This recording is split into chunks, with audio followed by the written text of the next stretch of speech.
no doubt. I was going to say, speaking of social media being a pain in the ass, I went on your social media and I found 4 pictures. Yeah, so funny story. I actually used to have a lot of shit on my Instagram. Okay.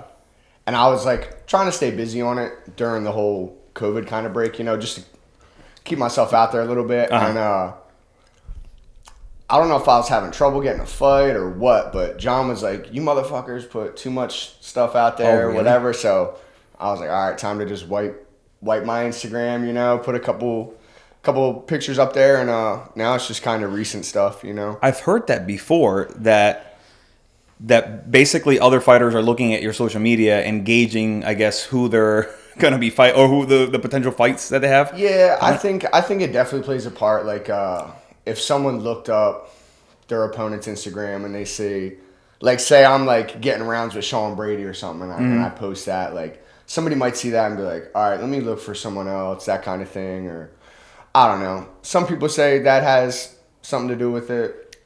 It's kind of fucking silly, though, don't you think? Yeah. Like, would you be deterred to fight somebody? I didn't think it was, not really. I didn't think it was a big deal, but I could see what he was saying. And he didn't, nobody told me to wipe my Instagram, but that's not going to hurt you either. Like, yeah. So I just feel like if you're in the fighting game and you're gonna be dodging people based on if they look, getting a different sport kind of thing. Yeah, 100%. Yeah. Because as you guys get bigger and bigger in the world, like, can you not find a Conor McGregor video in the internet? You would be surprised how many people, everyone knows what cherry picking is. You'd be surprised how much of that goes on, especially early, especially with like the coaches and management, more so than the fighters sometimes. Like they'll, because a real fighter is going to be like, yeah, I'll do what I got to do. That's a good point. But the people behind them. Exactly. Yeah. And that's happened to me before, from getting ready to fight someone that would have been a good fight to it's like, all right, their coaches went with someone else, blah, blah, blah. So it happens. So who in your case, so you have a fight coming up on the 28th. Yes. Who in your case kind of, I don't want to say manages your career, but kind of looks out for you? And like, are you still doing a lot of that stuff yourself, or do you have somebody? Right now, Coach John and Daniel kind of take care of that for me right now. Yeah. Before I got to them, I was kind of doing it myself. Like as an amateur, my old coach Jack, he's retired right now. Jack Murphy in Delaware, and he would do a real good job of doing that for me. But I got to him towards the end of my amateur career, so I would always be talking to the promoters and doing this and that. And then even like my first pro fight, I got that booked myself. And once I got out to the Henzo team, I could just see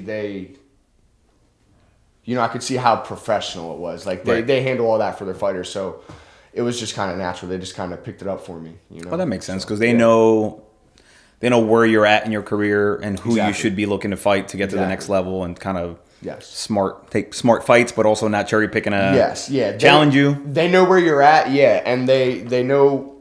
I feel like coaches know where you're at and they know where you're capable of going. So yeah, definitely that plays a role for sure. So you grew up in New York? Yeah, Newark, Delaware, born and raised. So tell me about growing up. Because New York is not very... So Newark is like, there's kind of two sides of Newark. And Newark is it's like a college town. So we've got University of Delaware there, big party town. Grew up right by Main Street, which is where University is, and Newark High School is right there. That's where I went to high school. And then, my mom lived kind of in the center of Newark, and then I moved it towards like I would say the southern part of Newark, kind of towards Maryland, but still in that bubble. So Newark is it's not bad. It's not the greatest. I feel like nowadays there's people doing drugs everywhere, that kind of thing. In that area, sketchy kind of areas. Yeah. So I was just about to ask if it became hipster or something. Yeah. There's good and bad spots, but I always did a good job of staying away from stupid people. Yeah. Stupid people put you in stupid situations. I did a good job of learning from other people's mistakes. Ain't that some shit? Like, no matter what you, like, even if you're doing all right. Yes. idiot friend of yours, because everybody has an idiot friend going out. Exactly. It's like he's going to get you in some shit unless you know when to pull out. Yeah, I've seen a lot of people go left when they should have gone right, and you know. But yeah, Delaware's cool. It's got a pretty good MMA scene, I would say. Like, we've got some good fighters there. I forget the name of the gym. Do you know the Devin Marie? There's a girl that I did some... Okay, yeah. She's pregnant right now? Jiu-jitsu. Yes, yeah, 302 Jiu-Jitsu. Okay. So they're a good school there. There's also Jack's Gym, which has been around. That's where I train at. Okay. Jack Murphy was a coach for 26, 27 years training kickboxers. So he's a kickboxing coach. And I ended up at his school after my first gym closed down, which was called Predator MMA. So, aggressive ass name for yeah. It was that was a really good gym, man. It was like, it could have been a lot more. I kind of started off at this hole in the wall gym. Me and my boy were just driving around one day, still in high school, like 17, whatever, and we would watch like UFC on TV and shit. And one day he's just like, "Yo, dude, there's like a jiu-jitsu gym, MMA gym down off Route 40, whatever. I'm thinking about trying it out." I was like, "Cool, I'll come in with you." And I wrestled when I was a kid, and I went in there, and I was like, "All right, well, I at least got like, I'm used to like rolling around with it, like you know what I mean." So I was able to kind of pick it up a little bit. Yeah, man. I fell in love with it, to be honest. So growing up, what were you into before you got into that world? And what did mom and dad do? Like siblings? So my mom worked at DuPont. She was like the head secretary at DuPont. Her whole working career. Is that by the water? Is that by the marina there or no? They've moved around a bunch of times. She was actually not at that. She was working in the city. So yeah, sort of near the riverfront. Okay. Sort of. Yeah. She was working in Wilmington, which is one of the sketchy areas in Delaware. Yeah, Wilmington is definitely weird. And my dad was an electrician in Philadelphia. I love how you say they're that's sketchy, and that Delaware's not huge. Delaware is not huge, but there's like it's like sketchy. It's like it's weird, man. And Wilmington specifically, you could be going up a hill and it's upper class, and then on the other side of the hill, it's like you don't want to be there. Really? You know? Yeah. So it does have a weird feel. Like every section of Delaware, like say we're in Newark.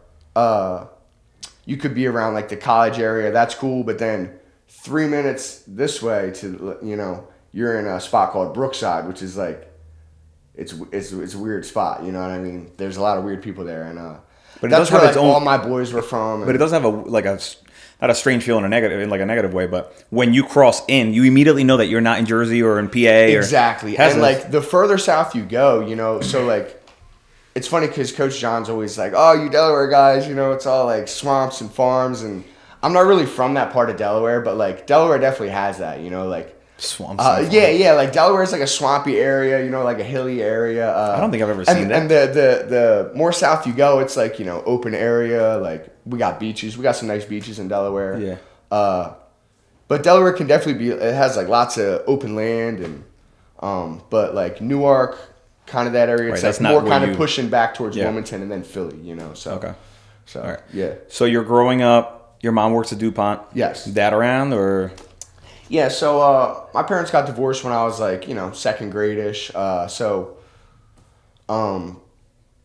had a good childhood, but it was like it was pretty unstable a lot. Like dad was around, but he was always working and. Mom, same thing with mom. She had a lot of stuff going on. And around that time, I was doing I did, me and some friends from school did Taekwondo.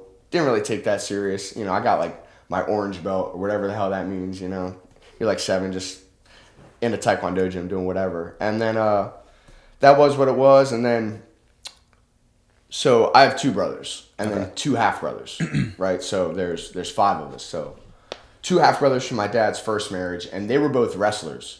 And they're both way older than me, so I would be like a little kid and going to their high school meets and watching them wrestle. So I started wrestling. That was like my thing. I want to be a wrestler, blah, blah, blah.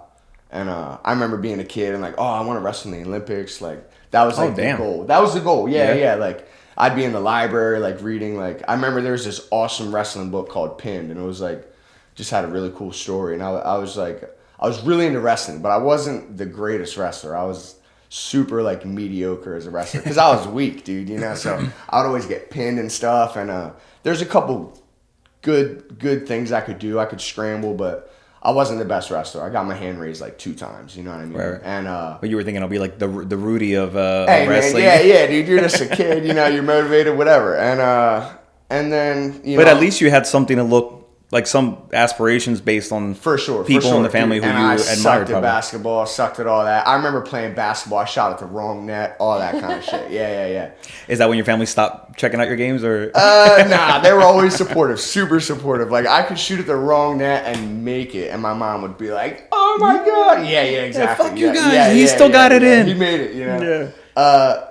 But yeah, like middle school, I was wrestling and. You don't need good grades to wrestle in middle school. So like when I got to high school, I failed off the team freshman year, sophomore year. Like, I was all over the place. There's a lot going on. Why do they do that? Why is wrestling so strict with the education? Not that it's a bad thing. Yeah, I feel like if I just had someone like really sit me down and say, hey, if you want to wrestle, you'll get your like academics together, kind of. But I didn't really have that, so. I feel like it's good in that aspect. Like it probably keeps some kids more on, going down the, keeping their grades good and stuff where it wouldn't be otherwise. And that even goes through to college. Like some guys that probably wouldn't be doing good in school, they're doing good in school because they want to be involved in the sports, so. Wrestling is like an interesting thing though, because of, and I know nothing about wrestling, so I'm going to pretend I know this stuff. But no, with wrestling, I feel like people aren't using it to get like the education. They always have this aspiration for something, which I don't understand what it would be because you're not really making that much money. Wrestling. Like, where's the future of wrestling? Shit. Unless you're what's his name? Well, nowadays there's kind of outlets. Like you could get to a high level, get some sponsorships, do that kind of stuff. Like.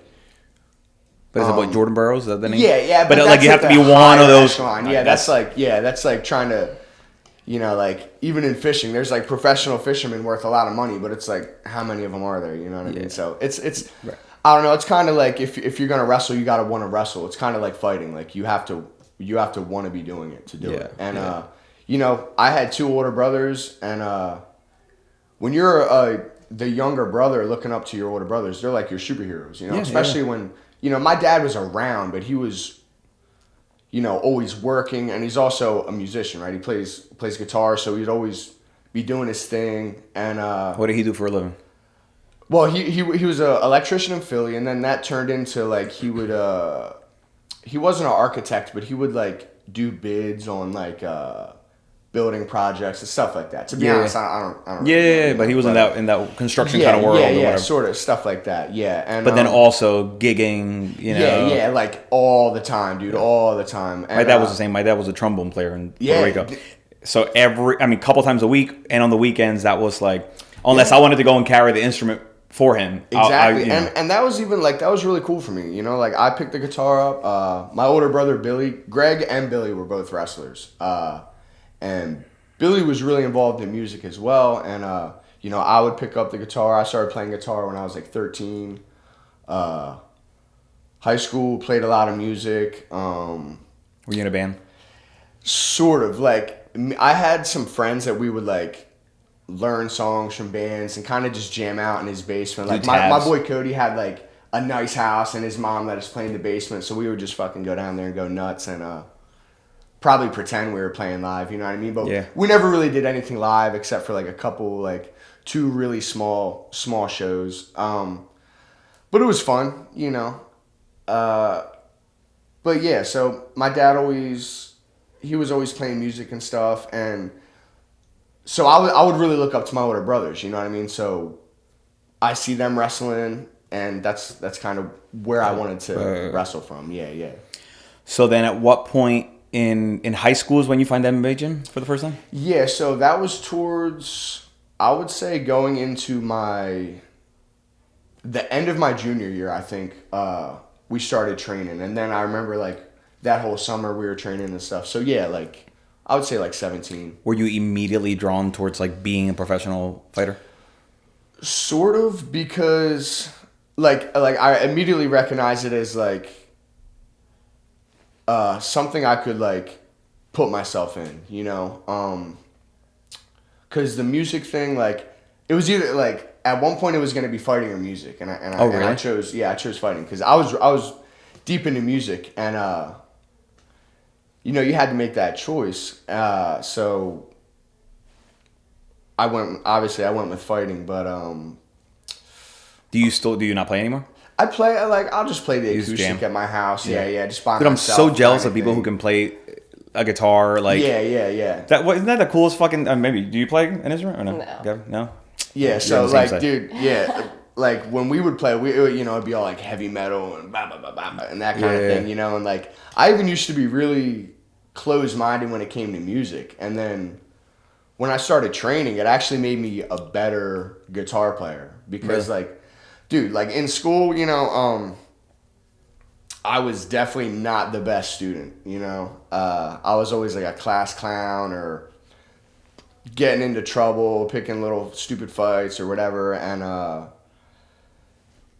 I feel like I never had a teacher just kind of like teach me how to learn a little bit, you know what I mean? And like I was blessed with like an amazing first coach, this dude Ernesto Mera. Looking back, probably like put me on the right path and stopped me from doing a lot of stupid things. And I think that's kind of why I went so hard into training, because I started like seeing myself develop finally as like I was like, all right, like I don't know. He was teaching me how to be patient and how to like self-analyze, because like all the shit that you should have learned in school, so you could exactly. Like in school, it's easy to just, you know, screw around and whatever. It's school. I don't want to be here. I want to go play guitar. You know, that kind of shit. Yeah. And then, you know, training, you can't be closed-minded and get better. So like right off the bat, I'm like, start listening to different kinds of music and blah blah blah. So like it just kind of opened up, like made me chill out a little more, you know, just kind of open up a lot of different horizons for me. It kind of settled you down and allowed you to kind of see the picture. Training, doing jiu-jitsu, doing martial arts, just from the people I was around to even just hearing someone say something to someone else offhand, like it just exposed me to like just a lot of positivity. I'm convinced that like jiu-jitsu seems to be the what's that called? Like the equal, like anybody who has any form of issue with like either temper or like just you know, whatever, let's say anxiety or like stress, or it seems like everybody's chill, and it somehow makes everybody feel much better, much more relaxed. And the biggest part of all of that I'm still not trying it. The biggest part of all of that is like that person has to let themselves go to like to that place. Yes, exactly. Like you have to apply yourself to getting better, you know, like if you go in and you're like, oh man, my arm bars were shitty tonight, whatever, like what can I do to get better? Like you can do that with any aspect of your life. And that was something I never learned from anyone until I got into the gym, you know what I mean? Like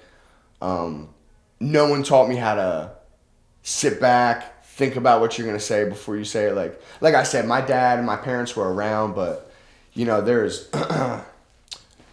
you know, addiction in the family, and dad was always working, and I just didn't have the voice I should have had in a lot of situations. Yeah. And same thing with a lot of my friends too, and I feel like that's why me and some of my friends are so close. You know, like I didn't graduate high school, and like 3 or 4 of my really close friends didn't graduate either. But we're all, you know, none of us are on drugs, none of us are messing up. Like. Yeah. 2 of the brothers I'm thinking about right now, they both own their companies. Ryan Sayers, Jimmy Sayers.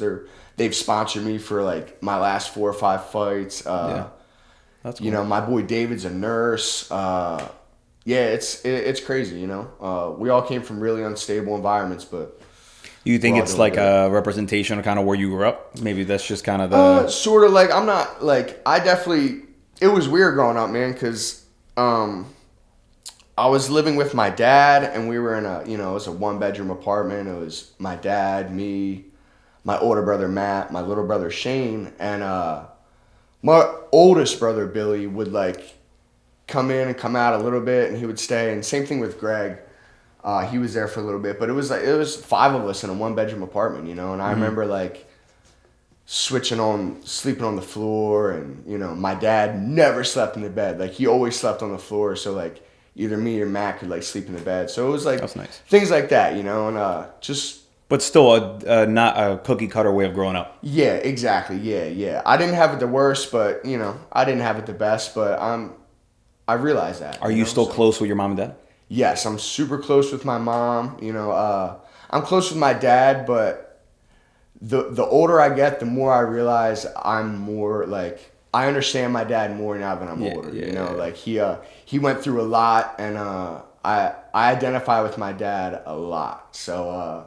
Yeah, we've got a good relationship, even if, like, you know, we might be in the same room and just kind of... You butt heads bullshit a little bit? No, not really. Just, like, we might, you know, not even say too much, but it's cool, you know. Yeah. We got a good relationship, yeah. It's so funny because you don't have any kids, right? No kids. Okay. No kids. Why are you smirking, bro? Like, hey, dude, because... I got kids, man. Don't make me feel bad. Dude, everybody I grew up with, I feel like, has kids right now. And I think, you know, that's kind of something I sacrificed a little bit, you know. I've sacrificed relationships here and there, and you know, it's a story as old as time with people committing to what they're passionate about, you know. But I bring that up because it's like so funny. Like, you don't just because you have kids and because you get older, it doesn't change you from being the same person as your kid is gonna slowly become as well. Yes, it's such a weird Like, my kid's so close to me with everything, with, like, how he looks, with how he acts, with the things he thinks, with, like, with his wanting to do it's bizarre to see almost yourself at just a younger age. Yes. Like, what the fuck is this? And I definitely want to have kids. I think it would be amazing to, like, raise a son and whatever, and kind of, like, I feel like I'd be able to guide him a little better than I was guided at a certain point in my life. Yeah. That's what you do. You try to grab the best from what you grew up and apply that, but then also fix the things that you don't. But you're still gonna fuck up your kid. To be honest, dude, if I just warning, you're gonna still fuck up your kid within the next year. I don't even know how you raise a kid in today's world. You know, like it's it just seems like a mess, man. But I got a 7 and an 11-year-old boy. Like, both boys. Yeah, it ain't fucking easy. Yeah. And I actually just said this to my wife a couple of days ago. I'm like, isn't it funny that when they're little, you're like, oh, I can't fuck this up. Like, we're giving them so much love, so much, all the things that like you would never, that you didn't want to maybe deal with when you were growing up. Like, you're basically doing everything right. Then as they get older, you're like, but they're still not happy. They'll still find something to complain about. And you're still doing something that they don't want you to be doing. You know, it's like, fuck. And even, but technology fucks it all up. Like, dude, it's so hard. That's what kind of when I was 10, you know, like, I can't imagine having an iPhone when I was 10 and just everything's right there. Like, it's too much, too soon, too fast, too easy. Yeah, it's wild. I just installed an app that like alerts me of every fucking thing that they like that could be considered violence, bullying, sexual, this, that, just to kind of have an idea, because otherwise you have no fucking clue. Yeah. Like, if they're over there on the device like this, you have no idea what they're doing. Yeah, and that's also weird. That's another thing, because, like, I feel like sometimes with kids nowadays, too, like,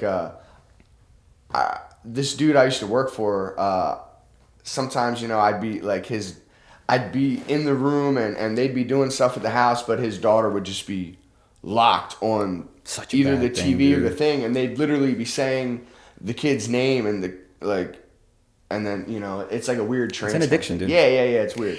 It's weird. That's we didn't want to. I don't want to get into like parent talk here, but we didn't want to be the parents that have the kids in the restaurants always on the device, because I just think it's a bad look. Plus, they're not understanding like social interaction. Yeah, I feel like you have to monitor that a little. But it's so much better too to have that when they're fucking being horrible, and you're like, all right, just relax, enjoy this for like. So now it's like a balancing act of like socialize, talk, be part of the conversation. Maybe like after you eat, then go ahead and go on it. Because also like if we're gonna be having drinks and talking shit as adults, the kids are also miserable like at the corner of the table. And that's probably always been around in different forms. Like like for sure when I was a kid, my dad would be like, just go play Xbox or whatever. Like that's all there. You know? So. Yeah, it's just the balance, dude. Kids like they at home if they're on a device for like a day, like if they're like allowed to use it all day, like a Friday or Saturday, whatever, their attitudes just suck. Yeah. And then when they're away from it for like a day or two, then it's a whole different fucking kid. And that's exactly why I'm glad I just have to worry about training and getting punched in the face. Exactly, yeah. Worry about not getting punched in the face. Right. Yeah. All right, so you are into the fight world now. Yes. How does your family feel when they know that you're pursuing a career in fighting?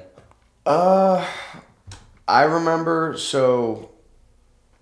senior year, was not going great. And that's kind of when I was like,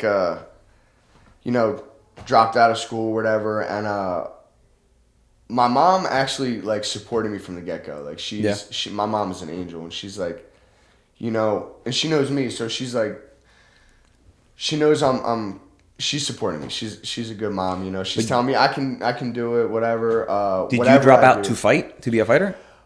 Or did you drop out just because you don't want to do school anymore? I mean, I was at the point, so senior year, I actually, I had a really good friend pass away, and I kind of just like pissed away my senior year, kind of. And I just got to the point where all I wanted to do was just like that was the only thing kind of going right there, know. And my mom can see that, and I remember my dad, when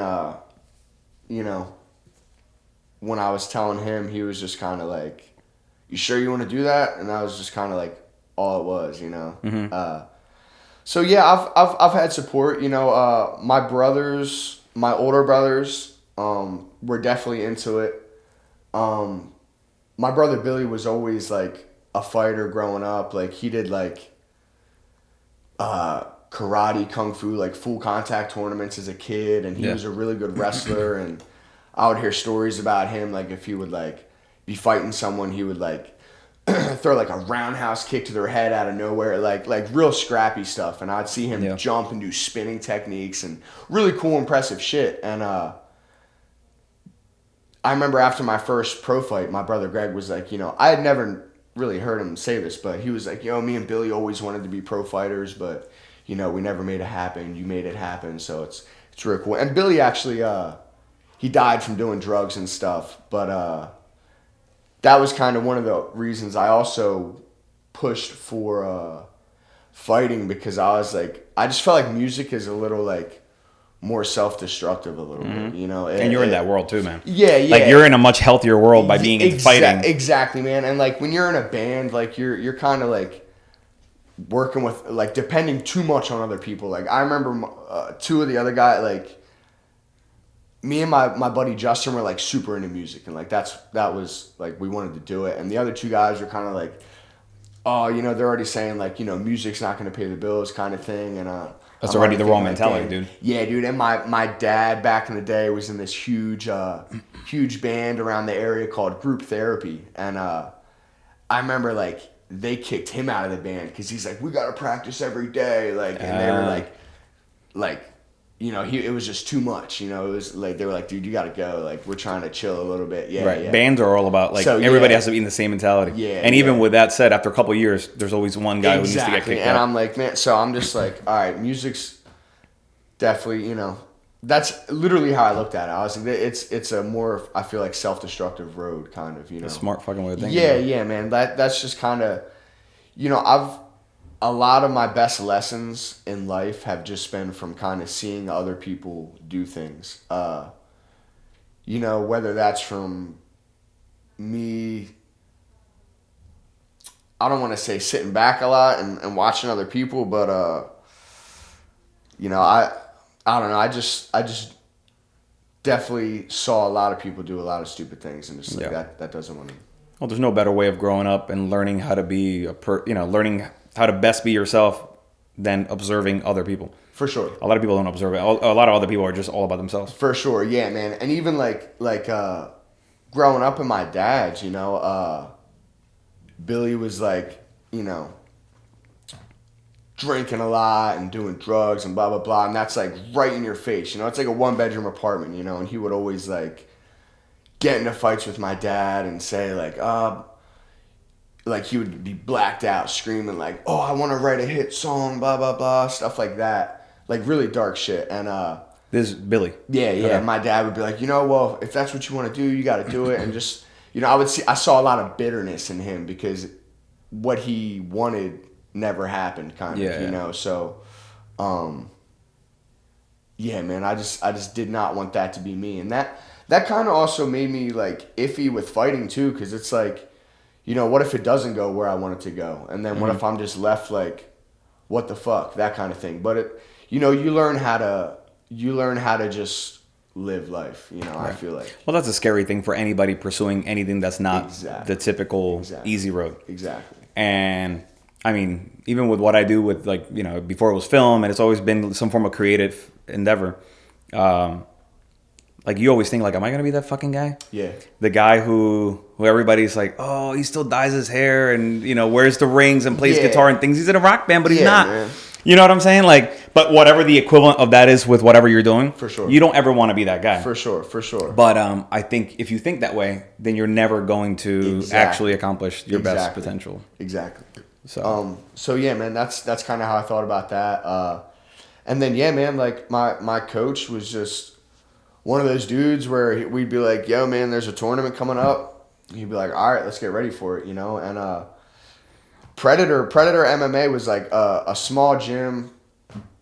They weren't the greatest at advertising or whatever. It was always like less than 20 people in the gym, I feel like. But, Ernie was, he had money, and he liked coaching. So he had the gym open for a couple years. And then when it was time for that gym to close, I ended up at Jack's Gym, which is like in Delaware, a really well-known kickboxing gym. Mm-hmm. And they would do they had like guys that did MMA and stuff like that, but I was coming from being a jiu-jitsu guy in an MMA gym with like not really any striking going on to like going into a striking gym with not really any grappling going on. So it was a good it's good for you and it's good for the other guys. Experience for me. Yeah.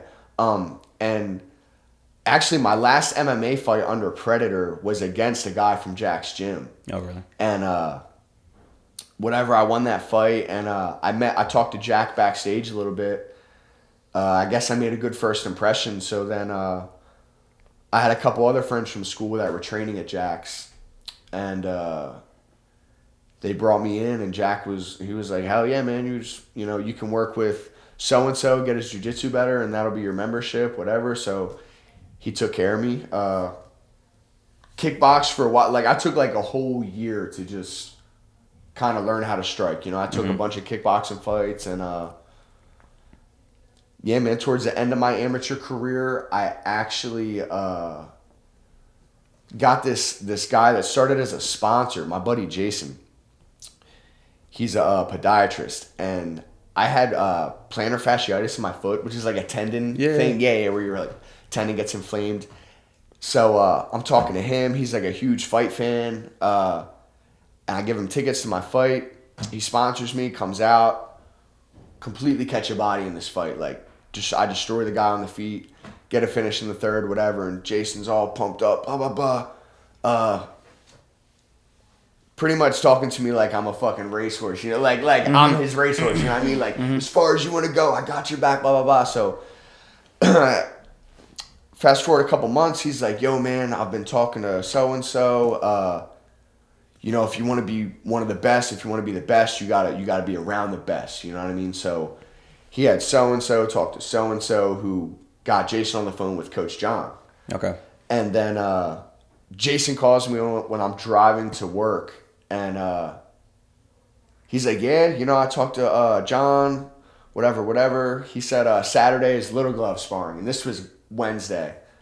And is that what they call it? Little glove sparring? Little glove sparring. That's like MMA gloves, So, I know. What a weird name. Yeah, little gloves. Yeah, that's like, what is it? Big gloves, little gloves. That's the sissy. For what you guys do, that's the sissiest title ever. So Jason. Well, wait, I'm not scared to go to that. Jason, little glove sparring. Jason. Right. It sounds super. No, it's worse because it's little gloves. But my point is the name sounds so funny. Jason may have worded it as, sparring, Saturday sparring. But now it's like one day's big gloves, one day's small gloves, right? So, yeah. So you guys spar with like boxing gloves, basically, and then you spar with MMA gloves? Say one day is big gloves, so you can kind of work on different things, and then another day is small gloves. You got the little MMA gloves, and it changes things, and you're able to work on different things with different gear on or whatever. So he's like, whatever, Saturday's sparring, and my first thought is like, all right, when you go into a gym that you're not familiar with anybody, like it could go one or two ways. They're either gonna like treat you good, or they're gonna fight. You're gonna be that dude in there saying, "Hey, I'm here for some rounds," and you're gonna get some rounds. You know what I mean? So I show up Saturday, and first round was Sabatini.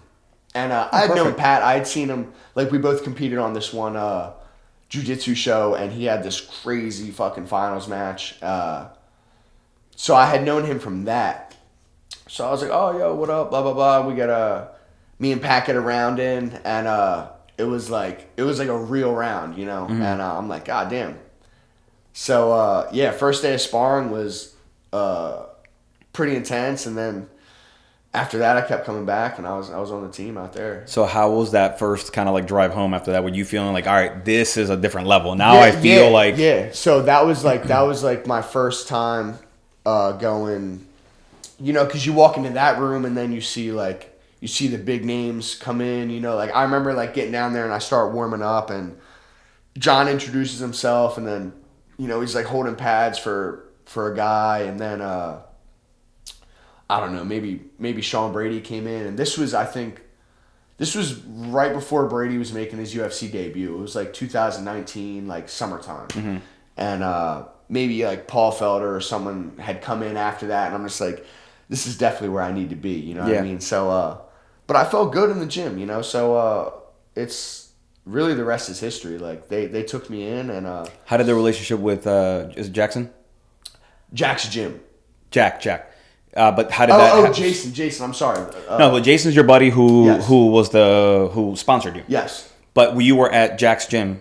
Yes. But then did that cause any conflict for you to leave the gym, or are you still doing both? Not really. I think John understood that, like, I'm a loyal person, and I'm not just gonna leave everybody at Jack's behind. I still teach there Tuesday and Thursday.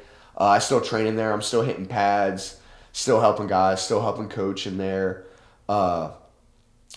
Jack was actually one of those guys who, like, I remember, like, he didn't want you to cross-train with anybody. He's old school as shit. Oh, what do I not have what you want here? That kind of thing, And he's an older guy. Like, he'll say, fuck you, and, like, he doesn't care if you sign up or not. Jack, he was 20-something years in. He was burnt out. He dealt with everything, fighters, making it, not making it. He was burnt out. But he gave me, like, his last couple of years of coaching, like, he gave me everything he had. He was living in the gym.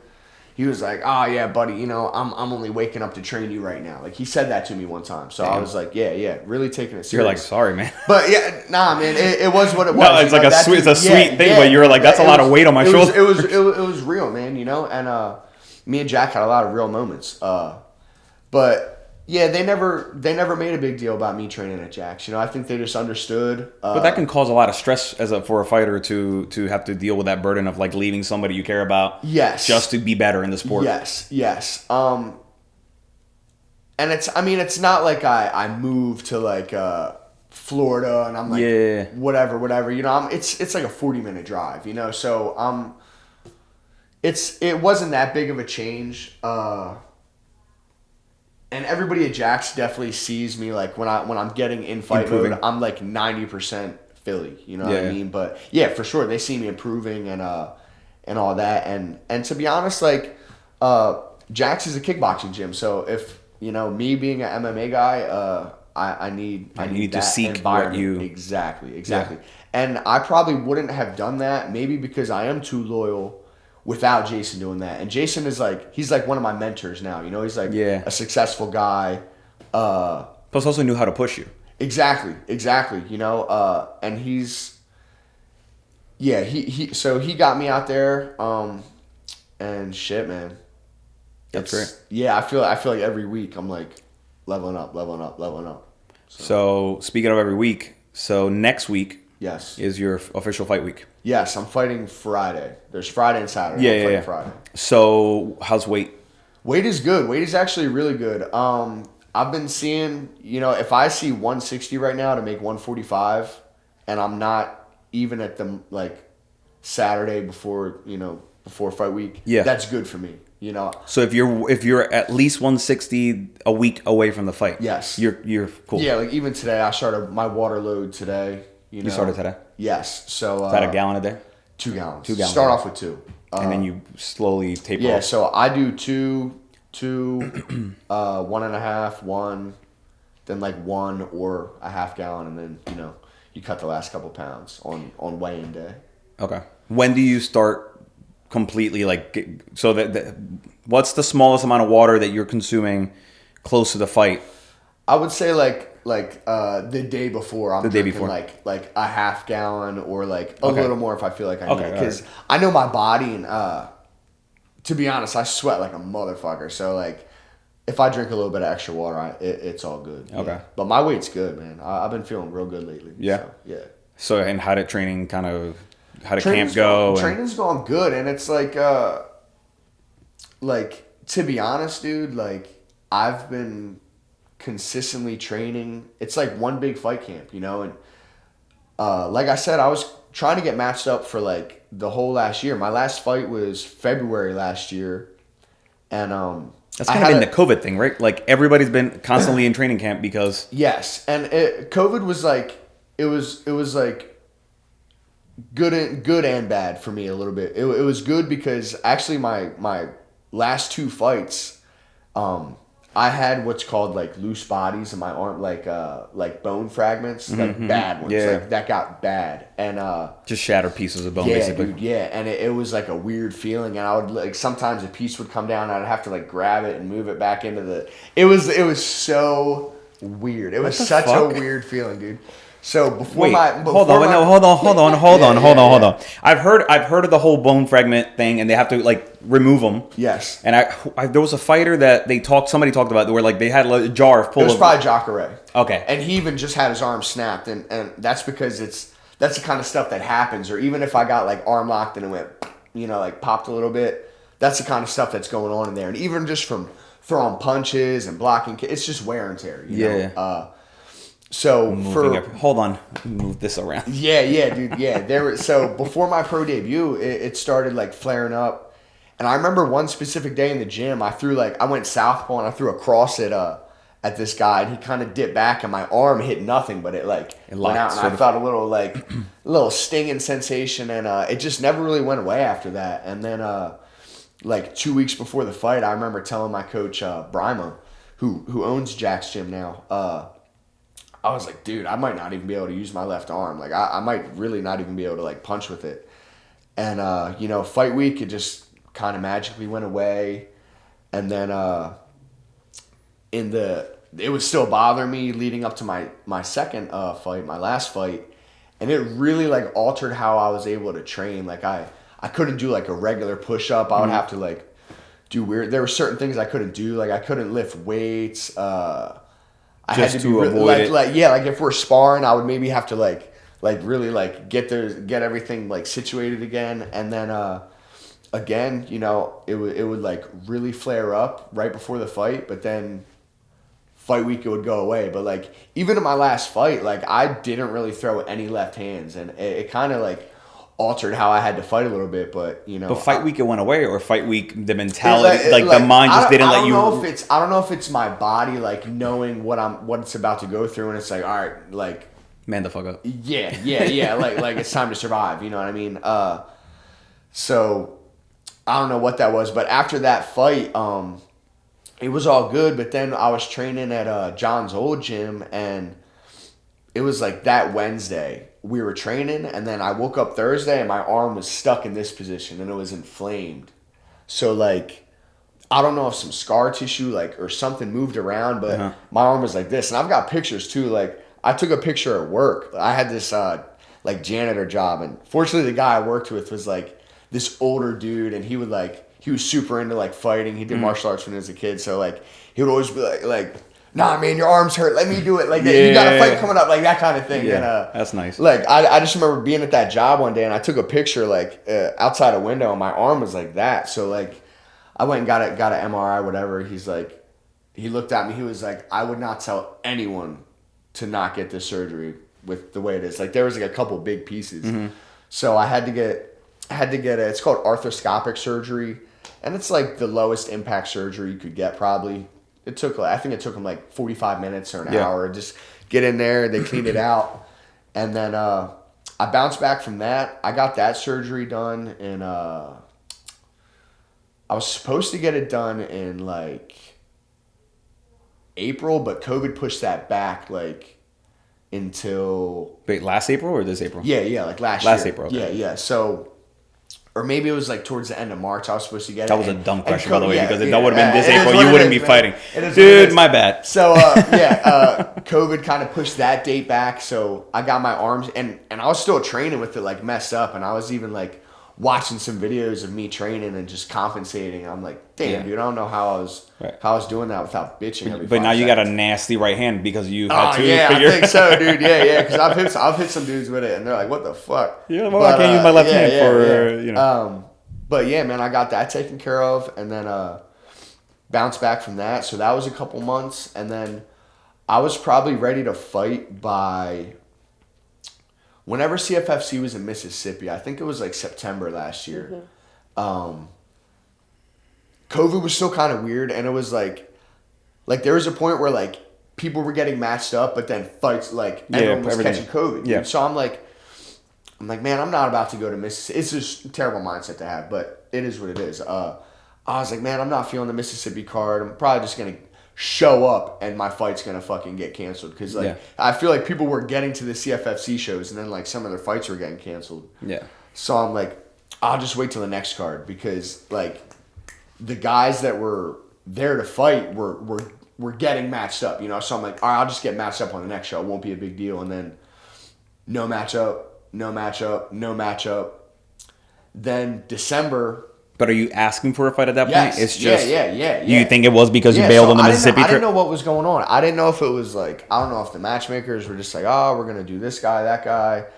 I know John was definitely putting my name out there because I was watching him do it, and I was, so I don't know what was going on. But then December, I got matched up and had a little issue pop up, so I actually had to turn that fight down, and then just wasn't able to get matched up, bro. But now I'm matched up. So go ahead? Sorry, I was gonna say I had to find periods of like, because when I came back from my arm, it was like go mode. It was all go. I'm training hard. Fight's gonna be around the corner, and then just go. And then after I'm not getting matched up, I'm like, all right, I gotta find ways to pull back a little bit, because I didn't want to do too much, get burnt. Like there's just like I had to find that balance. So like before this last fight, like I found that balance, and yeah, man, I feel good. But it just feels like one long progressive fight camp. Like I've been part of everybody's fight camp. So like you're like waiting on your turn. I've been in fight camp. Yeah, I've been sparring. I've been doing technique, whatever. You know, I'm in shape. I've been in shape the whole time. So it really doesn't feel like I missed a beat, dude. You know. Yeah. I feel like you would want to have constant action. Like it would be such I mean, you need your rest periods in between fights. Yes. But I feel like you would always, like as a fighter, you would want to constantly be like, so what's next? What's the next challenge? Exactly. I want to start prepping for the next thing. Exactly. It's got to be a real mind fuck to like be out a year and be like, am I even a fighter? Yeah. So there is that, like, and it was like that a little bit, because you know I had my debut. That was like, I think it was September 2019, and then my next fight was February last year, and it was like momentum. You know, yeah, that's a good turnaround. Some good momentum, like professional career. Right. You know, what would you want? Like a three fights a year? Is that? I mean, ideally, any fighter should strive to fight three times a year. I think that keeps you the right amount of being active. Yeah, because you know you got, you know, it's like 4-4. You know, you're able to put some time in between a little bit to where you're not doing too much, getting beat up too much. Right. And it really depends how those fights go. I mean, you might get in there twice, and then you can take 3 more fights because of how well those fights went. You end that shit quick. But I think regardless, a fighter should strive to fight at least 3 times a year. Yeah. You know? Yeah. Whether you're doing anything inside or outside of that, like doing jiu-jitsu tournaments or whatever. Right. You know? Just got to stay busy. Yeah. All right, so let's talk about this guy you're fighting. Can you have it there? All right, what do we know about Hurd? All right, so he trains at Derek Brunson's gym, North Carolina. Do they all have to have the same hair as Derek Brunson? I think so. That in must order to be part of the team? That must be a team thing. Requisite? Yeah, I don't know. But yeah, man, he looks like a fast guy, explosive, looks patient. But I think I match up well with him, you know. I've watched some tape. Is he a striker? Yeah, I would say he's a striker. Yeah. I've only been able to find like 3 videos or whatever. I'm not too much of a video guy because I could watch 8 videos of this guy fighting with his jab heavy, and then he comes out and does a jumping cartwheel. Like it's almost like a detrimental to your plan if you overthink it. I'm always like I'm big on the like I'm gonna just get out there. And I'm going to be like water. I'm going to adapt to whatever happens. You know, like Bruce Lee had that thing. You know? It's kind of funny to say, water. You know, water becomes a cup, bro. That's what it is, you know. That's how I live my life. Yeah, you have to just adapt to what's going on, man. You can't force anything in a fight. There's too much going on to force anything in a fight. Right. You really don't have control. You really don't have much control, right? Yes. Yeah. You got to let it, you got to let it go. Yeah, man. Exactly. That's an interesting picture of you, though, huh? You don't look like yourself in that picture. Hey, man, yeah, that was actually... So, CFFC, they like to take these photos when you're cutting weight and haven't even weighed in yet. Hey, Rob, can we take the photos, you know... Please. A couple months prior? Can we doll these guys up a little bit? I remember thinking that, too. I'm not hating on you. I'm just saying your eyes are set back like 2 inches into your head. Tell me about it. I even remember when we were doing those pictures, I was like, I'm going to look like shit in this picture, dude. Because you're like, you know... You're waiting to weigh in, and they're taking like pre-fight. Oh, photos. It's legit. Like you're legitimately waiting to weigh in. You get there, you check. What the hell? You do your thing. You do your little paperwork, and then. I mean, at least you're cut. Yeah, you know, I had that going for me. You can't see it, because it's all faded up. Yeah, and then they, you know, at the last one, it was at Park, so we were at some hotel. They took us upstairs and did all that shit, and then wait for the doctor. You know, I guess that's how the UFC does it too, right? Don't they always put that fake light bulb backdrop? I remember. And they get you with a flag and all that shit. I remember my pro debut actually was at this other promotion, Art of War, and that fight was at 140. So that's me at 145. So I fought at 140, bro, and I fucking looked and felt like a zombie, you know. And I remember the promoter was like, "Hey man, you want to get in front of the green screen and take like a picture for future?" And I was like, "Hell no, dude. You know, I'm gonna look like I definitely did not want to take that picture." And you're walking around weight typically like 170, like when you're not training. 160, 160 something, 65, yeah. So it's a huge difference in how you look. Yeah, it was. Yeah, it's a big deal. You know, it's a big deal. I remember Anthony Johnson was at that weigh-in for Art of War, and like he was like the biggest he How many years I was the smallest I ever was. So I was like, we got to take a picture, bro. You know. How many years ago was this? This was 2019. So this was like. Is this when he was bodybuilding? I think you're talking about Rumble Johnson? Yeah. It was when he was like. I think it was when he was like making noise to come back and fight. Because he went from he got out of fighting, right? Was going to become a bodybuilder or whatever the hell he was doing. Shit when I saw him. His face. First of all, his face was this big, looked like a Ninja Turtle. Yeah. And then now he obviously. Yeah, and I was like, dude, I was like, I never try and bother anybody, but you're the biggest you've ever been. I'm the smallest I've ever been. So can we take a picture real quick? You know, just is that how you approached it for real? Cool That's it. hilarious. Yeah, he was cool. I like that. It was funny. Yeah. Big fucking dude, huh? Yeah, he was big as shit. What do you think about his last performance? To be honest, I didn't see the fight, but it was. I think it was kind of like a come from behind. Like wasn't he getting tuned up a little bit? He got dropped, I think, and then he came back and finished the guy. Yeah, man. But I don't think he was very happy with his performance. But people were saying no, like it's your first fight back in a while. He actually looked good. Yeah, that's what I saw a video of him saying, "Oh, the guy was trying to knock me out or something." You know, he was being funny, but no shit. Yeah. All right, so Hurd is the next on the checklist. Yeah, bro. Yeah. How are you gonna finish it? How am I gonna finish it? Look, man, I'm not a talker. I don't like to put those kind of things out there. I get out there and I go hard, and I'm ready to go hard. Let's just say this training camp has left me ready to go hard, and that's how I feel. Yeah, can't wait. It's a lot of good fights to watch. with you guys, like those 2 days? Yeah. So me and Eddie Torres were fighting on the same night. Another guy from the team, Nick Olson, is also fighting, and then the next night, my boy James Lyons is fighting his second pro fight. I just saw his aggressive video on. When he's yelling at the guy after. James is a cool dude, man. James is a good guy. He's a funny dude, but that guy missed weight by like 7 or 8 pounds. That's what I heard. Coach John was like really got James fired up before that, and was on some like go and treat this guy like someone who just missed weight by 7 pounds is.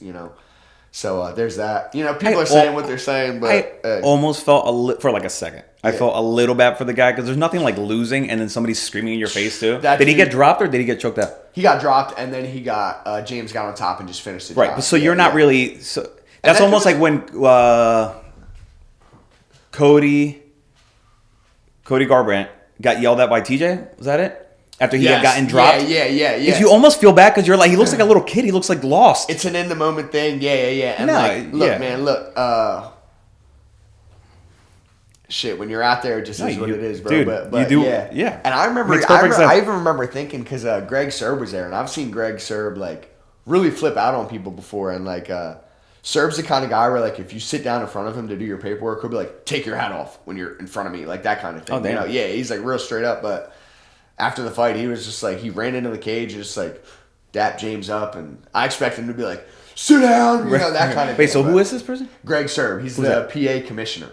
So just like doing a lot of the he makes you take your hat off. Yeah, that's the kind. He's like an old school dude, man. He's like real straight up kind of guy.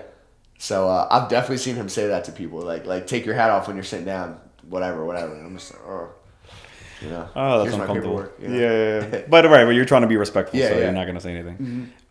That's funny. Yeah. All right. Well, that's awesome, man. I'm very much looking forward to checking out the fights next week. Cool. A bunch of you guys are fighting on there. I'm slowly meeting all you guys or learning about you guys. There's a lot of you. Yeah. So it's it's hard to keep track. But I was happy to have you on today. Cool, man. I appreciate it. Yeah, I enjoyed being here. It was cool. What do we got? Do we have any? First of all, we have fights to talk about. You watch a lot of fights, or I do, but I gotta be honest, dude. I'm out of the loop with fighting, man. It's something I do all the fucking time, and sometimes I'm like, I'm gonna start a show where I don't have fighters on. I have people who just watch fights on. Yeah, there you go. Because everybody always tells me like, well, I don't really watch. I'm not even recognizing some of these names. Well, the thing is, it's a fight night. But the reason okay. First of all, me and Gabby are doing these Monday shows where we talk about the fights from the weekend before. Okay. But then we always say like, oh, so who's fighting this weekend again? And we can never find the goddamn fights. Yeah. I'm a huge Cody fan. The fact that I forgot that he's fighting on my birthday weekend, by the way, and I've been pumped for it because it got canceled, and then it's against who's Puerto Rican, I think. He says he is. He looks Puerto Rican. Hey, bro, that's racist. I'm just saying. I'm just joking. No, but he's always very Puerto Rican proud. But I've never heard him talk Spanish, and he's out of Boston with Cater, out of that team. Anyway, I'm not saying he's not Puerto Rican. He's definitely Puerto Rican. But I'm just saying, I'm excited because he's a badass as well. And that could have a potential of being either a great fight or Cody getting knocked out again, which would bother me because I think he's doing good. I like Cody. I feel like he's probably his he seems like he hit that. I even heard him say, he's like, I feel like he matured a little. Not to say he's not like a full grown man, but I feel like he probably hit like a shift in his career. You know, so. I think switching up the camp was the smartest thing he could have done. Exactly, dude. And when Cody Garbrandt is on point, like who else? What was the fight where he was fucking doing the robot dance? That was Dominic Cruz, right? Cruz. Like, like when people like that are on, that's something they're always capable of. I feel like it's just a matter of them tapping into. Well, he has all those skills. To your point, exactly. His problem was that he wants to be he wants to outstrike you in the moment when you're getting hit. Exactly. So some people are just such warriors, bro. Like when like they just want to be they want to be warriors. You know what I mean? And I feel that can be detrimental. But after the first time you get dropped, and your chin. So what I was saying when I heard him say himself, this kind of shift in his career. He even said he's like I would get in these dog fights and just feel it turning into a dog fight and just commit to that dog fight, but you definitely have to know, you gotta have an IQ in there. Right, you know. Right. You got to know when to trigger that. Yes. And when not to. Yes. When to pull back a little bit. Yes. But that's what makes him a fun watch and a likable fighter. For sure. Because even outside of fighting, like how aggressive he goes with people on on the messages and stuff like that. Sometimes you're like, hey, all right, dude. Yeah. You're like, it's funny because for whatever reason, my barber has like a vendetta against Cody Garbrandt, but I'm always like, wait, bro, why? Well, dude, to be honest, I don't know. And I'd always be like, because he has a nice haircut. I'd be like, bro, if Cody Garbrandt walked in here right now, you would not be saying all this shit. You know what I'm saying? But it is what it is. He's an internet guy. I'm a Cody guy, but I also like Font. This is like one of those fights that Rob Font's a beast, dude. He is a beast. Yeah, that whole camp are not. They're not fucking around. And if he's training with Calvin Kattar, that means he's dealing with good strikers. And chances are these guys don't quit. Because if we saw, Max Holloway versus Kattar, yes, how much damage he took? A lot. All the damage? Yeah. He took all the damage. Yeah, and shit, even like... And didn't falter once. That was crazy to watch. Yeah. So my point is that if Font can do that, it's gonna be it's not going to be a very easy fight. It's actually a really interesting fight. It could be a great fight, right? Yeah, 22nd. Yeah. So that Esparza, I don't really know anybody else either. I gotta go with look, I don't know how to say that name. Yan Xiaonan something. I'm probably gonna go with her, to be honest. Carla Esparza seems like way out a little bit. Just a wrestler kind of with whatever kind of striking, but that's just me talking from. Well, so let's make some picks for the main event. So you got Cody or you got Rob? I got Cody. I'm gonna go with Cody. You think he finishes him? No, I don't think he's gonna finish him. I think he's gonna be patient, and he'll probably get a decision. Probably outstrike the dude, and I think he's probably gonna try and show how patient he's capable of being. That would be the smartest move for him. Yeah, because I think he realizes him being impatient is what cost him his big snowball effect of losses. So I think he'll make a point of being patient. That'll give us the viewers the best possible scenario, enjoyment wise, for sure. And that would definitely do great things. Yeah, they're gonna be in there. They're gonna be trading for sure. And I'm excited for Font because if he does a great job, even if he doesn't get the win, still just like Kattar. Who didn't like Kattar after the Max Holloway fight? Exactly. That rose both of their stock up. Yeah. All right, so then Jan versus Carla. I don't know. I know Esparza, but I don't know anything about Jan. To be honest, me neither. So I'm going to go with Esparza just to pick against you. Okay. It's all good. Since my last picks with Elise were all wrong, we picked them all wrong. But what the hell do I know? Pretty, consistent at least. Consistent about being bad at big? I know. It all started, I think, what's his name? Rob was the one that threw me off because he called me out on making bad picks. I pick with people I like. That's just what I like to do. Oh, Felicia Spencer's fighting? Why is she so far down? Didn't Felicia Spencer what was her last fight? Didn't she fight Nunes? Bro, you're asking the wrong guy. Gabby, didn't she fight Nunes? Let's see. Amanda Nunes, yeah. How do you go from fighting... Was that Nunes' last fight? No, that wasn't Nunes' last fight, but that was her last fight. Okay. I think. June 6, 2020. Oh, wow. Okay. But I can't even remember how that fight went. I probably watched it. She got... Decision. Actually, she actually didn't look that bad. She got beat the hell up, but she didn't look that bad. Actually, I think I vaguely remember that fight now. She got her eye busted up. Yeah. But she wouldn't go out. Yeah. There's something about that girl, man. That girl's fucking relentless. Like, she tries. Yeah. You can't say she doesn't go in there and give her, give it all. I'm going to go with Spencer on that. Okay. Spencer versus Dumont. I don't know. Dumont looks mean in that picture. Yeah. She's probably cutting weight, bro. It's probably a bad picture. Could be. Pre-fight picture. And David versus... I don't know these guys, man. Yeah, I'm not aware of those guys. Hermansson's on this too? Yeah, he's pretty good. Jack Hermansson's pretty good. Of course he's right? good. Yeah, why the hell is he also down here? You notice that they're stacking these people back to the Schnell guy that I didn't know who it was. Why are they putting the people who aren't known in, like... I don't know. Is it a way to introduce them? Active, man. There's a lot of fighters on that fucking UFC roster. They probably for sure, but it's just throw them out there. Huh. I'm gonna go with Hermanson. Yeah, I like that pick. Didn't Hermanson beat fuck's his name? The guy that I like and I always forget. Gaslam. Didn't he beat Gaslam? I think he got him with an ankle.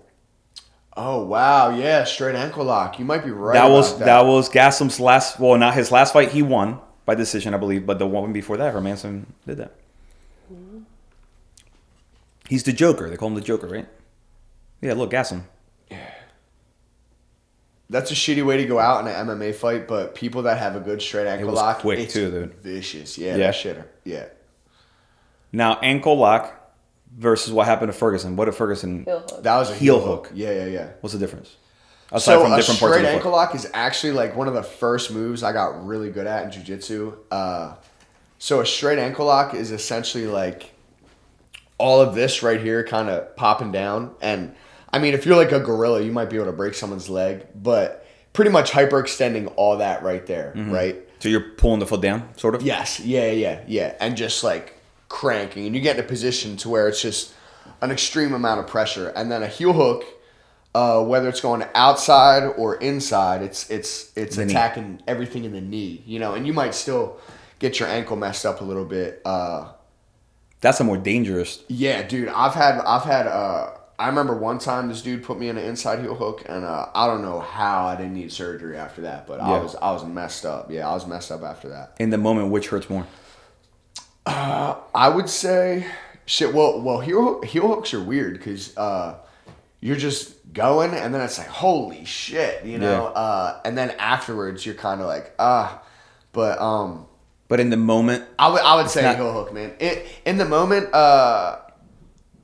does it hurt as much as you knowing what it's doing to your leg and wanting to not have your knee ripped off? I would say maybe the ankle lock hurts more, but like both of them, once they get to that point to where it's like time to tap, that shit hurts, you know. And it's funny because I like as a white belt, I would always have people like limping off the mat, like going for ice, and I'd be ankle locking them, and I'd always be like, oh yeah, that's my shit. And then like the first time I got heel hooked, and I was like, damn, that's what I've been doing to people. Right, know? I'm an asshole. Yeah, a little bit, dude, a little bit. Like, shit. But shit, that's the name of the game. But yeah, straight ankle lock in MMA, I've seen it happen a bunch of times. I actually went for one time in an amateur fight, and we were just like sitting there like hammer fishing each other at the end of the fight. Like, you know, I couldn't get it, but fuck. That's gotta be fun. Yeah. Hell yeah. Is there any? They don't have the prelims on here, right? Or the prelims. I'm just wondering if they stuck in there some good, like Bill Ben Algeo, Rothwell, for that's example. A Philly dude right there, right? Bill Algeo. Is it? Ben Rothwell, Court McGee, Rodriguez. Look, Jancy Medeiros. Yeah. I like. See, him. they sneak in random people into these. I think it's just to get people to watch. Like they sprinkle like known names just to get people to watch everything. Yeah. You know, no. You know, or to give them their big break. You know. To give the other people a big break. UFC's not that nice. Well, maybe. Wasn't Yancey's last fight Cowboy forever ago? It's the last time I remember seeing him fighting. They were like best buds in there, and yeah, that was a weird fight. I think it was a very weird fight. Yeah, I'm like, can you guys stop smacking each other's hands? Yeah. I don't know if that was like when fighters get real friendly and they start high fiving each other every move. You're like, I don't know if that's a nerves thing or what. Yeah, I've never been there in a fight before doing that with somebody, but I've seen it happen. I don't know what's up with that. Yeah. Nice, bro. Good shot, bro. Thanks. Yeah. High five. Fucking weird. Yeah. You know, I mean, I guess if you're buzzing, you train together for a long time, and like you're fighting each other, you know, it's a respect, fun. We're having fun in here, kind of thing. That's what I was about to say. Yeah. But you better not be doing it against a guy you don't like. Nah. What the fuck is that about? If someone was doing that to me, I'd be like, I would see it as weakness, kind of. You know? Yeah. Is it a cheap shot if you ignore it and you hit him? I don't know. It's fair, bro. I mean, shit, dude. I would guess so. I would say so. Yeah. I would say so, yeah. Right. But, I mean, if you're in the middle of the round and the dude's trying to high-five you and you punch him in the face, like... I'm like, I've noticed that I'm trying to convince every fighter to do illegal tactics. What. People are going to be a critic no matter what. Like, right. I remember in a kickboxing fight, I touched gloves with a dude and he kicked me right in my body right away. Oh, cool. And we just started brawling right away.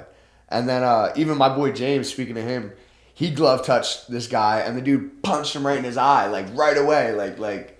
So I don't know. Right. Yeah. Let the fight begin. I would never do a glove touch like that, but I definitely went to touch gloves, and that dude kicked me right in my body. Do you get nervous that when you touch gloves that you're gonna get hit? Is it in the back of your head a little really. bit? I wasn't even thinking about it. I was like, all right, what's up, man? Bow, and then I'm like, what the fuck? Like that was kind of cheap, you know. The ref's like, damn, I gotta back up real quick. Hey, the ref gotta get out of the way. You know. Yeah. You know what I mean? Like they're still a little too close. Yeah. At that point. Any current events before we wrap it up? Are you into boxing at all? I don't follow it too heavy, but there's a couple boxers that I like. Okay. I like that dude Caleb Plant. I like him. That's my underdog for Canelo. My barber has actually had me on Jaron Ennis for a while, so I'm a fan of that guy. And it's funny because he was telling me about that dude, and then like I would hear Daniel and whatever. Like they all know those guys. You know what I mean? So I'm a fan of him. Obviously Canelo. Jake Paul. No, I'm just kidding. Speaking of Jake Paul, did you hear that he left Triller and now is going to be fighting for Showtime? Mm-hmm. Good, dude. Good. Hopefully Showtime doesn't do anything weird like Triller, because that was like... They're not... Right. At the last event, like the last Triller event, I don't know. I felt like I was in the Twilight Zone. I was at my boy's house. It was bizarre. I was at my boy's house, and we had... Or I should say they had the Triller event on the projector, and we're watching the UFC on the smaller TV. I'm like, what's going on here, guys? Yeah, is like, that priorities what are doing right now? So it's like the whole, they did the one boxing match, and then it was like 2 hours of like a weird music event, and like, I'm like, why have we not switched what we're watching? I think if they had legit fights mixed in with the fun, it could actually be an entertaining thing. Also, it's the bullshit fights, like the guy who pretended to get hit and didn't. I kind of wish I could have heard the commentary a little more, because no, you don't. I didn't hear how stupid they were getting until afterwards. But I was gonna say you do, I would and have you been don't. enjoying it more. I feel like De La Hoya was the cringiest fucking guy. That's what I'm saying. I love that stuff though. Snoop Dogg, awesome. All these guys, like there's some, some of these guys are great. First of all, they're drinking, they're smoking, they're talking, like cursing, saying whatever the hell they want to say.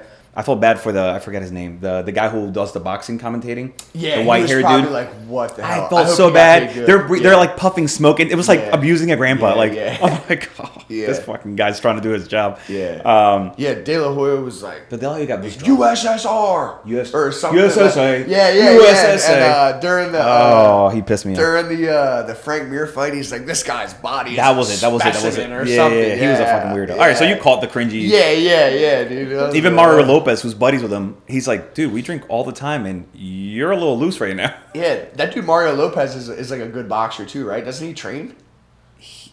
Well, yeah, he does train. I was telling my boy Mario Lopez could kick his ass when we were watching it. I was like, Lopez will box you up. Man. So I went to the Wild Card Gym in California when I went to film school. And I trained there for like just a couple weeks before I decided I was going to stop.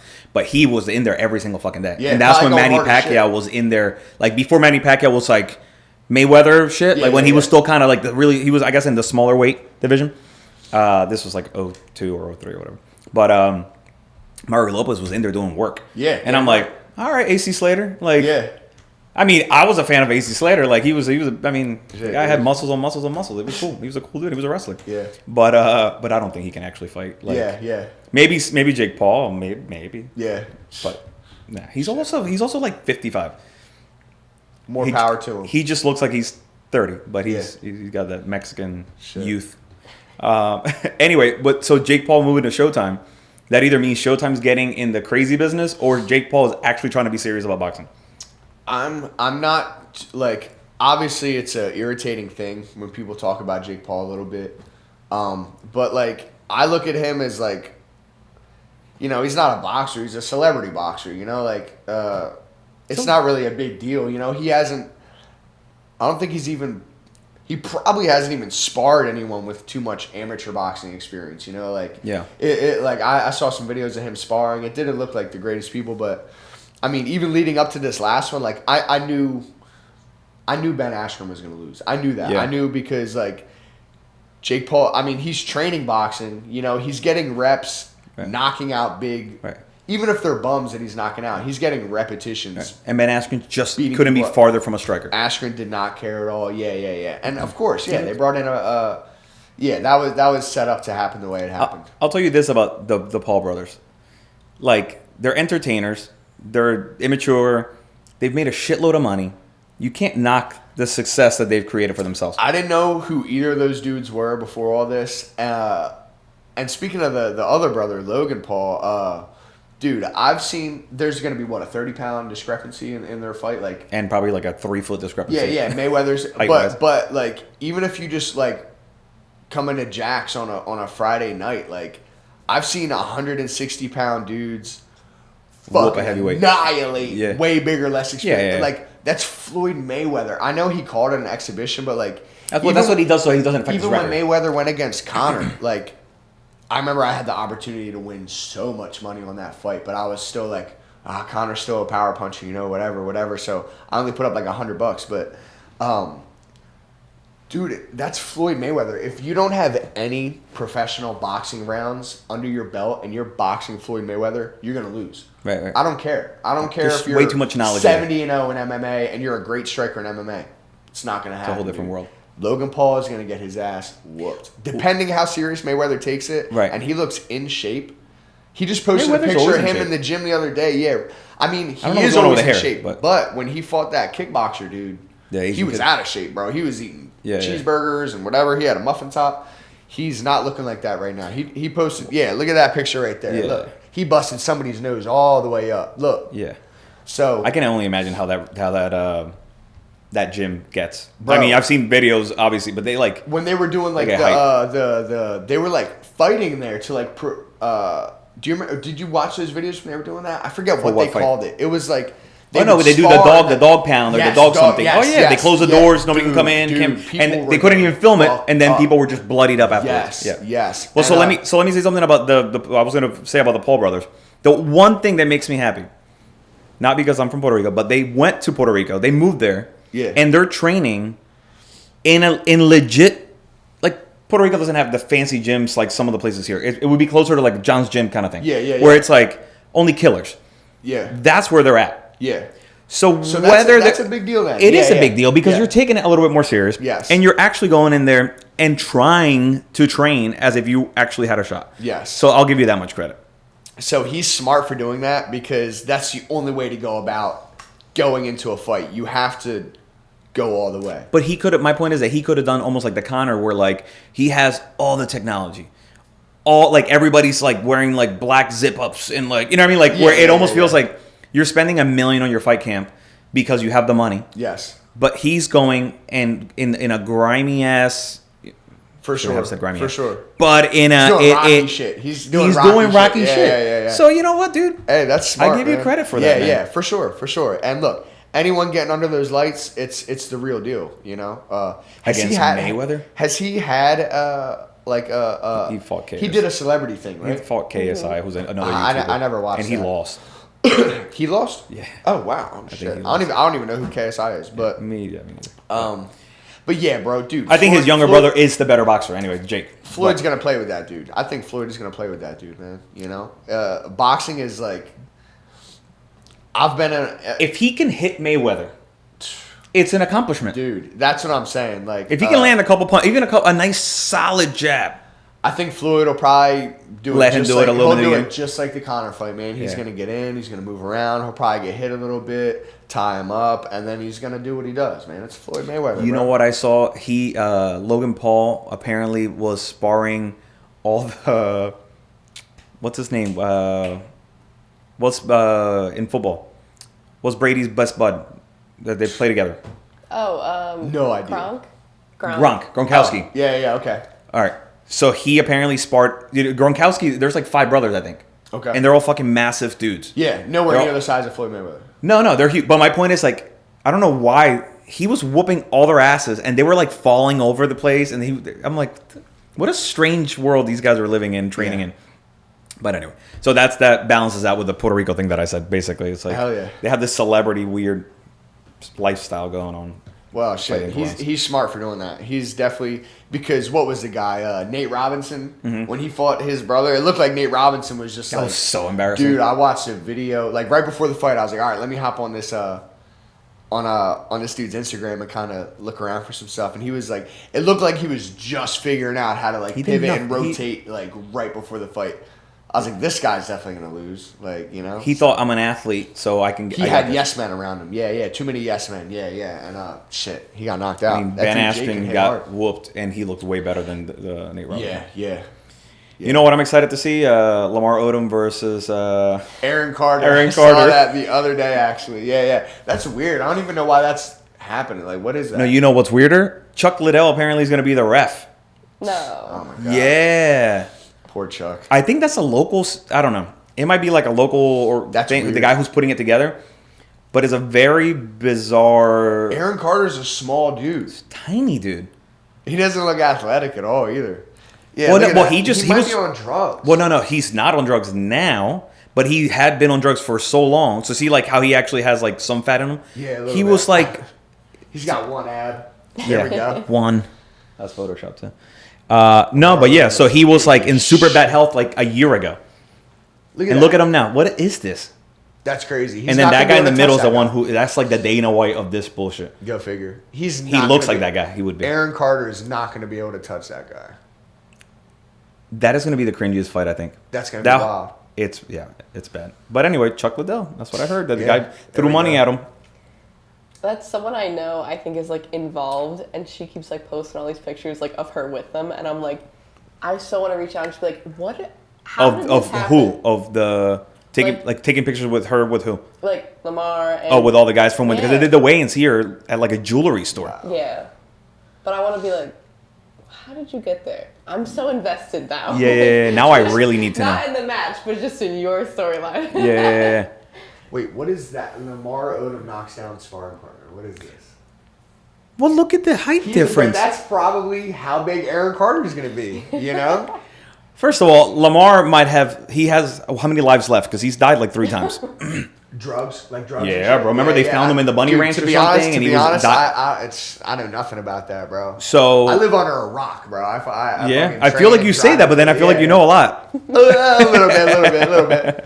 But so my point is that when you're a basketball player at that height, like your arm length just on its own, if you can jab, you should be able to win any fight against a guy to the level of Aaron Carter. I predict Aaron Carter running forward and getting Nate Robinson. He's going to throw a hook, step out, hit him in the back of the head. Yeah. That's how I thought Askren was going to go out, too. Askren needs to cut the hair before the fights because it looks that much goofier when that fluffy hair just He looked like plops. a pear with fucking 2 toothpicks sticking out at the weigh-in picture. That's what his body looked like. Dude, that body makes me so happy. Makes me feel good about mine. And when a fighter goes in there, he makes me feel better. He was going to go to the body or something and bring in some cushion, but I don't think that was his thought. I think he was playing frisbee, his professional frisbee shit that he does, and not taking it serious whatsoever. So anyway, I don't know how the hell we ended up on Lamar Odom. Well, me bringing it up, funny, though. But anyway, on a more serious note with boxing, I got excited a couple of days ago because Tyson Fury was finally going to fight. Yes, Deontay. No. Tyson Fury was going to fight Joshua. That's right. I'm sorry. But then Deontay came in and said, nope, we're going to fight again. Yeah. So what? They wanted the fight in Abu Dhabi or something? They were going to... So Joshua and Tyson were going to fight in Abu Dhabi. They got a date, I think August something. And then Deontay Wilder's team, I guess, were like in a legal thing. Point being is I don't know why. I guess they were smart. Maybe they waited until that fight got booked to then come in and say, nope, mandatory. You got to fight me based on the contract, which probably means more money. I like Tyson Fury, man. I like Tyson Fury. Yeah. Deontay Wilder's been putting in work. Like upping his skills. Yes. Yeah. The power's there. It's crazy. Again, I don't know. I'm not a boxer, but I'm around a lot of people that are super into boxing. So Deontay was like a bronze medalist as a heavyweight, right? Mm-hmm. Which is like hard to do. Like Olympic boxing is a big deal. And he got like, I mean, obviously the dude knows how to fight and how to box, but like after his last fight, they're like, yeah, he got all this weight and he doesn't even know how to box, and you know, he got exposed for it. So the thing is, when you can hit that hard and when you have that body style, you can go a long way, dude. Yeah, damn right. You can go a long way. Damn right. And Tyson Fury might not look it, but he's got some boxing skill. Damn right, dude. He's light on his feet. He moves, light. He's evasive, and he's got volume, dude. And for some reason, he's learning from Nick Diaz how to choke people out. Yeah, I saw that. That was some good shit. Yeah, he was but you know who looked side control a little bit, which was cool until I saw a video that Nick Diaz posted of him hitting the bag with Tyson Fury, and he looked horrible. Nick? Yeah. Ah, man, like these super wide punches. I'm like, but bro, if you look, can you go on Nick Diaz's Instagram? If you look at any Nick Diaz fight, bro, when he's finishing someone, that's how he's banging on him, dude. He knows how to use. Maybe his body, it's because bro. Next to the boxer, he looks so unboxer like. He knows how to use his body, and Nick is like post that video there, bro. Nick has been around boxers his whole life. Look at this though. It's a well done video too. I don't think he ever comes back, but look. Yeah. Power shots, yeah. But so you're telling me that if a kid walked into the gym and that's the first thing he did, he wouldn't immediately get told not to do that? Look how tight these are. It's funny. Right here. Yeah. What a difference. Look at him in the background. Yeah. He looks fucking horrible. Man, that's my guy, Nick, man. I love him. Him. He looks tapped in. Yeah, he's good. Nick's all good in my book, man. But my point is, me too, I agree, but that's because you like Nick. Yes. If you didn't know Nick, you would probably say, what the hell's happening here? Like this. What the hell's happening here? Probably. But that's what's like, it's like Nick and Nate Diaz, their striking it looks ugly, but they know what they're working with. Yeah, they know what they're working with. Plus, those guys are so fucking like yeah, bro. That dude was sparring Andre Ward when he was like 17, bro. Nick 18, Diaz? Yeah. For real? Yeah. I mean, that's what he said. I'm a huge Nick Diaz fan. Yeah. I'm a huge Nick Diaz fan. I think if you hate on either of the brothers, you're kind of a hater, huh? Yeah, man. Because they're as legit as it gets. They made it happen, bro. Yeah. They took what they had. They made it happen. And they really do commit to who they are. Damn right. It's like, listen, does that mean I'm not gonna fight ever again? Probably not. But I'm gonna stick to my guns. Hell yeah. So you gotta appreciate that. Yeah. Damn right. Anything else? We were wrapping this bad boy up. I think we're all good. Cool. I think we covered it all, brother. Yeah. Pleasure. Best of luck in your fight, man. Thank you very much, man. Thank you.